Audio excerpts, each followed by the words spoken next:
தமிழக முதலமைச்சரும் திமுக தலைவருமான மு.க. ஸ்டாலின் சென்னையில் நடைபெற்ற ஒரு கருத்தரங்கில் பேசும்போது, இன்றையதிமது ஆம் ஆண்டு நடைபெற இருக்கும் சட்டமன்ற தேர்தலில் கட்சி தோல்வியடைந்தால் அதற்கும் அதன் விளைவுகளுக்கும் தான் மட்டுமே முழு பொறுப்பு என்று தெளிவுபடுத்தினார். கடந்த சட்டப்பேரவை தேர்தலில் மக்கள் தந்த ஆதரவை கருத்தில் கொண்டு தற்போதைய ஆட்சி பொறுப்பை ஏற்றுள்ளதாகவும், அந்த வாக்குறுதிகளை நிறைவேற்றும் வகையில்தான் அரசு செயல்பட்டு வருவதாகவும் குறிப்பிட்டார்.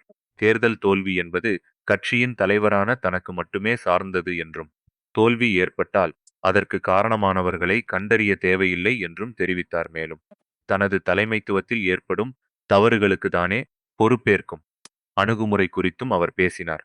இது அரசியல் வட்டாரங்களில் பெரும் பரபரப்பை ஏற்படுத்தியுள்ளது. எதிர்க்கட்சிகள் மீதான தாக்குதல்களை புறக்கணித்து மக்கள் நலன் சார்ந்த திட்டங்களை முன்னெடுத்து செல்வதே தனது நோக்கம் என்றும் முதலமைச்சர் வலியுறுத்தினார். தமிழ் தகவல் செய்திகளுக்கு லைக் செய்யுங்கள், பகிருங்கள், சப்ஸ்கிரைப் செய்யுங்கள்.